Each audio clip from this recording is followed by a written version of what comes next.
Hello friends, आज मैं आपके साथ एक टॉपिक लेके आया हूँ इंटरनेशनल इकोनॉमिक्स का। और चैप्टर का नाम है टर्म्स ऑफ ट्रेड, और टॉपिक जो कि लॉन्ग क्वेश्चन में आता है, इसका नाम है, टॉपिक का नाम factors influencing terms of trade, या factor affecting terms of trade, या determinants of terms of trade. ऐसी कौन सी चीज़ें हैं जो टर्म्स ऑफ ट्रेड को असर डालती हैं? ये लॉन्ग क्वेश्चन आ सकता है, और जिस हिसाब से आपने लिखना है मैंने हूबहू वैसे ही लिखा हुआ है। तो सबसे पहले, terms of trade here refers to commodity terms of trade. यहाँ पे टर्म्स ऑफ ट्रेड को हम सिर्फ कॉमोडिटी टर्म्स ऑफ ट्रेड या net barter terms of trade की तरह ही लेंगे। Terms of trade of a country do not always remain favourable और अनफेवरेबल। किसी भी कंट्री में, क्योंकि टाइम एंड सिचुएशन लगातार चेंज होती रहती है, कंट्री में जो टर्म्स ऑफ ट्रेड है वो फेवरेबल भी होते रहते हैं, बीच बीच में अनफेवरेबल भी होते रहते हैं। Several types of changes takes place in the internal conditions of a country also bring about changes in the terms of trade. Within the country कई टाइप के चेंजेस होते रहते हैं, और इन चेंजेस की वजह से टर्म्स ऑफ ट्रेड भी टाइम टू टाइम चेंज होते रहते हैं। Following factors mainly influence the terms of trade. Terms of trade following factor से असरदार होता है। Number 1, reciprocal demand. Very important topic, reciprocal demand. चलिए शुरू करते हैं। According to professor J.S. Mill, terms of trade depends on reciprocal demand. जो J.S. मिल थे वो कहते थे जो टर्म्स ऑफ ट्रेड हैं किसी भी कंट्री के, वो रेसिप्रोकल डिमांड पे डिपेंड करते हैं। Reciprocal demand in turn depends upon the elasticity of demand and supply of import and export of a country. जो रेसिप्रोकल डिमांड है वो किस पे डिपेंड करती है? Import and export of the country में। अब रेसिप्रोकल डिमांड क्या है? हम किसी कंट्री को कुछ चीज़ बेचते हैं तो उसके बदले क्या लेते हैं? रेसिप्रोकल मतलब उल्टा। तो रेसिप्रोकल डिमांड किस पे डिपेंड करती है? Elasticity of demand and elasticity of supply पे। ठीक है, इंपोर्ट एंड एक्सपोर्ट की। अब वो कैसे असरदार होती है वो मैं फॉलोइंग हेडिंग्स में डिस्कस करूंगा। Their effects can be studied as under. First heading बनाइए elasticity of demand. It can be further discussed under 2 headings. इसमें फर्स्ट हेडिंग है elasticity of demand for exports. ध्यान से समझना, एक्सपोर्ट मतलब जो हम कंट्री से बाहर माल भेज रहे हैं उसकी elasticity. Other things being constant, if the demand for export of a country is less elastic, then the terms of trade will be in its favor। अगर जो भी हम माल बाहर भेज रहे हैं उसकी डिमांड लेस इलास्टिक है, मतलब फ्लेक्सिबल कम है, लोगों ने खरीदना ही खरीदना है बाहर सामान, तो हमारे लिए तो फेवरेबल हुआ। On the other hand, if demand for export is more elastic, अगर मोर इलास्टिक है, वो खरीद भी सकते हैं नहीं भी खरीद सकते, फ्लेक्सिबल डिमांड है, तो हमारे लिए ये अगेंस्ट गया और हमारे टर्म्स ऑफ ट्रेड अनफेवरेबल रहेंगे। दूसरी तरफ elasticity of demand for imported goods, जो हम बाहर से सामान मंगवा रहे हैं उसका इलास्टिसिटी पे कैसे असर पड़ता है? Terms of trade will be favourable to a country whose demand for imports are more elastic. मान लो मैं बाहर से कोई सामान मंगा रहा हूँ, उसकी डिमांड क्या है? इलास्टिक। अगर प्राइजेस ऊपर नीचे होगी मैं कहूँगा मैंने नहीं खरीदना, तो इंपोर्टेड गुड कम आएंगे ना कंट्री में, तो कंट्री के लिए क्या है? फेवरेबल है अगर डिमांड इलास्टिक है। और on the other hand, if the demand for imported goods या इंपोर्ट इज लेस इलास्टिक, मतलब मुझे इंपोर्टेड गुड्स चाहिए ही चाहिए, उसके बगैर मेरा गुजारा नहीं है, तो हमारे टर्म्स ऑफ ट्रेड क्या हो जाएंगे? अनफेवरेबल, क्योंकि हम प्राइजेस जो भी हो बाहर से तो खरीदेंगे ही खरीदेंगे, तो इंपोर्ट्स ज़्यादा होने के पूरे चांसेस रहेंगे। दूसरी तरफ elasticity of supply. Elasticity of supply भी किस तरीके से असर डालता है ये मैंने 2 हेडिंग्स में, 2 सब हेडिंग्स में डिस्कस किया है। इसमें पहला पॉइंट आ जाता है elasticity of supply of export goods. ठीक है, जो मैं बाहर एक्सपोर्ट कर रहा हूँ उसकी इलास्टिसिटी ऑफ सप्लाई कैसे है? If the supply of exports is less elastic, जो सप्लाई है, जो मैं बाहर भेज रहा हूँ गुड्स, जो बाहर एक्सपोर्ट कर रहा हूँ उसकी सप्लाई लेस इलास्टिक है, the terms of trade will be unfavourable. क्यों? क्योंकि मुझे सप्लाई करनी है, चाहे प्राइस कम मिले चाहे प्राइस ज़्यादा मिले, सप्लाई में फ्लेक्सिबिलिटी कम है ना। तो जब सप्लाई में फ्लेक्सिबिलिटी कम है तो क्या हुआ? जो मेरी जो टर्म्स ऑफ ट्रेड है वो अनफेवरेबल रहेंगे। And if it is more elastic the same will be favourable. अगर सप्लाई इलास्टिक होगी, मतलब मैं अपनी मर्जी से भेजूँ या नहीं भेजूँ, ठीक है, अगर मेरे हाथ में सप्लाई रहेगी, मैं फ्लेक्सिबल रहूँगा, तो जो सप्लाई करने वाली कंट्री है उसके लिए वो फेवरेबल रहता है। तो जब भी सप्लाई इन इलास्टिक होती है तो इतना ज़्यादा फ़ायदा नहीं होता, जब भी सप्लाई इलास्टिक होती है तो फ़ायदा ज़्यादा होता है सप्लायर को। Next, elasticity of supply of import goods. Import goods में क्या है? If the supply of imports is less elastic, terms of trade will be favourable. अगर जो जिस कंट्री से हम बाहर से सामान मंगवा रहे हैं उसकी सप्लाई क्या है? लेस इलास्टिक, मतलब उन्होंने करनी है, उनके पास कोई ऑप्शन ही नहीं है, तो उनको कम प्राइस भी मिलेगा तब भी उन्होंने करनी है सप्लाई। ठीक है ना। तो कहने की बात ये होती है कि अगर हमें बाहर से सप्लाई आनी है तो हमें क्या होगा? हमें फेवरेबल टर्म्स ऑफ ट्रेड रहेंगे। And if the supply of import is more elastic, अगर वो इलास्टिसिटी में आ गई तो terms of trade will be unfavourable. इस केस में टर्म्स ऑफ ट्रेड अनफेवरेबल हो जाएंगे। अब नेक्स्ट आ जाता है all the 4 types of elasticities are collectively called elasticity of reciprocal demand and they have important influence on the terms of trade. और ये सारी की सारी इलास्टिसिटीज टर्म्स ऑफ ट्रेड को अच्छी तरह से असर डालती हैं। समझ की बात। नेक्स्ट आ जाता है size of demand. Terms of trade are also influenced by the changes in the size of demand for import and export. जो टर्म्स ऑफ ट्रेड है वो एक्सपोर्ट इम्पोर्ट के साइज के ऊपर भी डिपेंड करती हैं। कैसे? अदर थिंग्स रिमेन सेम या constant with the increase in the demand for exports of a country, prices of export will increase as against the price of import and hence terms of trade will be favorable।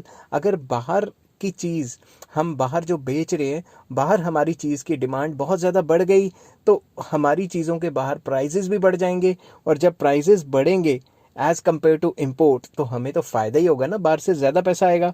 On the other hand if the demand for imports increase, अगर हमारे goods हमारे country में वो चीज़ों की demand बढ़ गई जो इम्पोर्ट करते हैं हम, तो अगर इम्पोर्ट्स के प्राइसेस की मतलब इम्पोर्टेड गुड्स की डिमांड बढ़ गई है तो इम्पोर्टेड गुड्स के प्राइसेस भी बढ़ जाएंगे जो हमारे लिए अनफेवरेबल रहेंगे given the prices of exports. तो डिमांड भी असर डालती है, क्वांटम ऑफ डिमांड भी असर डालती है टर्म्स ऑफ ट्रेड पे। नेक्स्ट आ जाता है availability of substitutes. If substitutes of a goods imported becomes available in the same country, the terms of trade will be favorable to it। अगर जो चीज़ें हम बाहर से इंपोर्ट कर रहे हैं उनका सब्स्टिट्यूट हमें विद इन द कंट्री मिल गया तो हमारे लिए तो फेवरेबल है ना, ठीक है ना। तो टर्म्स ऑफ ट्रेड फेवरेबल हो सकते हैं। कैसे? If the substitutes of a good imported become available in the same country, अगर जो भी गुड्स हम बाहर से इंपोर्ट करा रहे हैं अगर उनके सब्स्टिट्यूट्स हमें सेम कंट्री में मिल जाते हैं तो हमारे लिए टर्म्स ऑफ ट्रेड फेवरेबल हो सकती हैं। हम उसको कह सकते हैं भाई इस रेट पे तो हमें घर में ही अवेलेबल है, रेट सस्ता कर नहीं तो जाओ, ठीक है ना। On the other hand if the substitutes of a goods exported becomes available in the foreign countries then terms of trade will be unfavourable for to the exporting country. अगर जो माल हम बाहर एक्सपोर्ट कर रहे हैं वही सेम टू सेम क्वालिटी का माल उनके कंट्री में कोई और बनाने लग गया तो एक्सपोर्टिंग कंट्री को अनफेवरेबल टर्म्स ऑफ ट्रेड हो जाएंगे, क्योंकि जो एक्सपोर्टिंग कंट्री है वो ये कहेगी भाई मैं तो अब अपने घर से ही खरीद सकती हूँ, या तो मुझे सस्ता दे नहीं तो मैं घर से खरीद लूंगी। समझ की बात। नेक्स्ट आ जाता है tests and preferences of the people. If people of a country have a craze for imported goods and they give preference to their consumption, then the terms of trade will be unfavorable to a country। अगर लोगों का एक craze है कि हमने भाई वही चीज़ पहननी है जो कोई फॉरेनर ने पहनी हुई है, कोई हॉलीवुड स्टार ने पहनी हुई है, कोई विराट कोहली ने पहनी हुई है, नाइकी पहननी है या फिर एडिडास पहननी है जो सचिन तेंदुलकर पहनता है, तो ऐसे तो हम फॉरेन के गुड्स खरीदते रहेंगे। तो जब फॉरेन के गुड्स खरीदेंगे तो हमारे टर्म्स ऑफ ट्रेड खराब ही रहेंगे क्योंकि फॉरेन की चीज़ों की डिमांड बढ़ जाएगी। On the other hand if the people have little preferences for imported goods the terms of trade will be favourable. अगर बजाय इसके कि इंपोर्टेड गुड्स के बजाय हम अपने घर के गुड्स को फोकस करें, उन गुड्स को फोकस करें जो विद इन द कंट्री बनते हैं, तो टर्म्स ऑफ ट्रेड फेवरेबल हो सकती हैं। नेक्स्ट आ जाता है size of population. Intensity of demand for imported goods is relatively more for a country having large population, and as such terms of trade will turn against such a country। किसी भी country में अगर population बहुत ज़्यादा है तो उसकी demand बहुत ज़्यादा हो जाएगी और उस डिमांड को सेटिस्फाई करने के लिए इंपोर्ट्स बहुत ज़्यादा करने पड़ेंगे, तो इसलिए टर्म्स ऑफ ट्रेड खराब हो सकती हैं। On the other hand terms of trade will be favourable for a country having small population. अगर छोटी सी पॉपुलेशन है कंट्री की तो बाहर से कितना सामान मंगवा लेंगे, समझ गए ना बात। तो इम्पोर्ट जो है वो कम ही रहेंगे हमेशा और टर्म्स ऑफ ट्रेड फेवरेबल होंगी। नेक्स्ट आ जाता है changes in the factor endowment and technology. With increase in the availability of factor endowment and use of improved technology, exports will increase more and imports will reduce, leading to favorable terms of trade। अब simple सा logic है इसमें। अगर हमारे country में terms of trade अच्छे हो सकते हैं, कैसे? टर्म्स ऑफ ट्रेड तब अच्छे हो सकते हैं जब हमारे कंट्री में वही फैक्टर्स मिलने लग गए जो फैक्टर्स हमें चाहिए थे। जिन गुड्स को हम बाहर से इंपोर्ट कराते थे उन गुड्स को विद इन द कंट्री बनाने के लिए फैक्टर्स मिलने लग गए, तो टेक्नोलॉजी भी अच्छी हो गई हमारी। तो अब हम क्या करेंगे, अब वो चीज़ें जो बाहर से मंगाते थे वो विद इन द कंट्री बनाना शुरू कर देंगे, उससे हमारे टर्म्स ऑफ ट्रेड फेवरेबल हो जाएंगे। ऊपर से अगर हम विद इन द कंट्री सामान बनाएंगे तो हम एक्सपोर्ट गुड्स जो एक्सपोर्ट करने वाले गुड्स हैं वो भी अच्छी क्वालिटी के बनाने शुरू कर देंगे, जिससे कि हमारी एक्सपोर्ट्स भी काफ़ी बढ़ जाएंगे। नेक्स्ट आ जाता है effects on tariff. Other things being constant, with the increase in custom duty import falls, अगर किसी भी कंट्री ने बाहर से गुड्स आ रहे हैं उसके ऊपर कस्टम ड्यूटी लगा दी या कुछ लगा दिया, टैक्स टुक्स लगा दिए, तो इंपोर्ट गिर जाएंगे क्योंकि इंपोर्टेड गुड के प्राइसेस बढ़ जाएंगे, लोग डिमांड नहीं करेंगे। Consequently the terms of trade becomes favourable and vice versa. तो इससे क्या होगा, जब भी कोई बाहर से सामान आता है उस पर टैक्स टुक्स लगा लेते हैं तो उसके प्राइसेस बढ़ जाते हैं, लोग खरीदते नहीं, तो जब खरीदेंगे नहीं तो बाहर से आने कम हो जाएंगे, तो उससे क्या होगा, terms of trade concern country के लिए फेवरेबल हो जाएंगे। नेक्स्ट आ जाता है devaluation. As a result of devaluation, exchange rate of a country depreciates. Exchange rate of the currency of a country depreciates. तो जब भी हम डिवैल्यूएशन करते हैं अपनी करेंसी की तो हमारी करेंसी की वैल्यू गिर जाती है। फॉर एग्जांपल $1 लेट 70 रुपये का है, अगर हमने डिवैल्यू कर दी तो $1 80 रुपये का हो जाएगा। समझ की बात। It may lead to favourable और अनफेवरेबल टर्म्स ऑफ ट्रेड। इससे फेवरेबल इफेक्ट भी आ सकता है, अनफेवरेबल इफेक्ट भी आ सकता है। कैसे? The terms will become favourable if the act of devaluation results in more demand for exports so as to compensate loss arising out of the less price of the export. Favourable तब होगा जब हमारे country का exchange rate गिरा devaluation की वजह से, जिससे हमारे एक्सपोर्ट्स बहुत ज़्यादा बढ़ गए, और एक्सपोर्ट इतने ज़्यादा बढ़ गए कि क्वांटिटी इतनी ज़्यादा बढ़ गई कि जितने % हमारी वैल्यू करेंसी की गिरी थी उससे कई गुना ज़्यादा एक्सपोर्ट बढ़ गए, तो हमारी कंट्री फेवरेबल रहेगी। If devaluation does not stimulate demand for export or increase the demand very little, then the terms of trade will be unfavorable. अगर devaluation की वजह से हमारे जो exports हैं वो बढ़े ही नहीं या थोड़े बहुत बढ़े तो उससे कोई फर्क नहीं पड़ेगा, terms of trade unfavorable ही हो जाएंगी। Next आ जाता है effect on economic development. Effect of economic development on terms of trade. Economic development affects the terms of trade in different ways. जब भी कोई भी कंट्री तरक्की करता है तो टर्म्स ऑफ ट्रेड डिफरेंट तरीके से असरदार होते हैं। The first effect is that due to economic development per capita income of the people increase. First effect तो यही है, जैसे जैसे इकोनॉमिक डेवलपमेंट होगी पर कैपिटा इनकम बढ़ेगी। This encourages demand for imports. जितनी ज़्यादा बंदे की हमारी इनकम बढ़ेगी, पर कैपिटा इनकम बढ़ेगी, हम इम्पोर्टेड गुड्स ज़्यादा यूज़ करेंगे। This effect is called demand effect, कि जैसे हमारी इनकम बढ़ी हमने डिमांड बढ़ा दी। The other effect is that due to economic development total production in the country increases. दूसरा इफेक्ट कहता है कि इकोनॉमिक डेवलपमेंट की वजह से हमारे कंट्री में प्रोडक्शन बढ़ जाएगी। It results into more exports and less imports. तो जब हमारे कंट्री में ही सामान सारा बनने लग गया तो हम एक्सपोर्ट ज़्यादा करेंगे और इंपोर्टेड आइटम्स कम करेंगे, तो it is called supply effects. इसको सप्लाई इफेक्ट कहा जाता है। Effect on economic development on terms of trade is joint result of demand effect and supply effect. जो भी टर्म्स ऑफ ट्रेड पे असर पड़ेगा वो कम्बिनेशन होगा किसका, डिमांड इफेक्ट का भी, सप्लाई इफेक्ट का भी। If the demand effect is more powerful than supply effect then terms of trade will be relatively more increase. इससे क्या होगा, there will be relatively more increase in the imports of the country leading to unfavourable terms of trade. अगर demand effect ज़्यादा है तो demand effect क्या कहता था, पर कैपिटा इनकम बढ़ेगी तो हम इंपोर्टेड गुड्स खाना शुरू कर देंगे।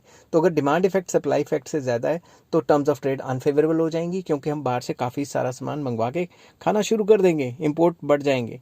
On the other hand if supply effect is more powerful then there will be relatively more increase in the exports from the country leading to favourable terms of trade. अगर supply effect ज़्यादा है तो हमारे country से ज़्यादा export goods बाहर जाने लग जाएंगे, तो उससे हमारा फेवरेबल टर्म्स ऑफ ट्रेड हो जाएगा। लास्ट पॉइंट आ जाता है आपका political relation. Terms of trade are very much influenced by the political relations and conditions. जो पॉलिटिकल कंडीशंस हैं और जो पॉलिटिकल रिलेशंस हैं उससे काफ़ी ज़्यादा असरदार होता है टर्म्स ऑफ ट्रेड। कैसे? Availability of a commodity from a given country may become easy और difficult on account of political relations. अगर किसी कंट्री के साथ पॉलिटिकल रिलेशंस अच्छे हैं तो चीज़ की अवेलेबिलिटी आसानी से हो जाती है। जैसे अब रशिया ने यूक्रेन के ऊपर अटैक किया, ठीक है, अब सारा यूरोप और अमेरिका एक तरफ हो गया है और वो चाहता है कि इंडिया भी इसको क्रिटिसाइज करे, मगर इंडिया टैक्टफुली इसको डील कर रहा है। इंडिया क्या कह रहा है, रशिया से भी बना के रखिए, उनसे भी बना के रखिए, और रशिया से सस्ता तेल ले ही जा रहा है कि भाई जितना वर्ल्ड मार्केट में चल रहा है, रशिया कह रहा है भाई तू मेरी साइड रहे, जितना वर्ल्ड मार्केट में तेल चल रहा है उससे सस्ता दूंगा तेरे को। समझ की बात? तो ऐसे पॉलिटिकल रिलेशन से फ़ायदा मिल जाता है, टर्म्स ऑफ ट्रेड अच्छे हो सकते हैं। तो इंडिया के लिए तो फ़ायदा ही है, ठीक है। अब ये तो हमारी फॉरेन पॉलिसी है, तो अब ये अच्छी है बुरी है ये मैं आपके ऊपर छोड़ता हूँ, मगर जो है वो चीज़ मैं बता रहा हूँ। मेरा मकसद यहाँ किसी को क्रिटिसाइज़ करना नहीं है, मेरा मकसद है जो सिचुएशन है उसको बताना। Adverse political conditions turns terms of trade unfavourable. अगर टर्म्स ऑफ ट्रेड, अगर हमारी जो पॉलिटिकल रिलेशंस है वो किसी कंट्री के साथ अच्छे नहीं हैं तो उससे हमारे टर्म्स ऑफ ट्रेड ख़राब हो सकते हैं। आई होप ये वीडियो आपको पसंद आई होगी, थोड़ी लंबी हो गई थी, और अगर पसंद आई है तो please like, share and subscribe. इस चैप्टर के सारे लिंक आपको डिस्क्रिप्शन में मिल जाएंगे। और इस चैप्टर का लास्ट टॉपिक बचा हुआ है problems of measurement of terms of trade, कि हमें ये प्रॉब्लम आती है कि हम मेजर कैसे करें टर्म्स ऑफ ट्रेड को। ठीक है, टेक केयर, बाय बाय।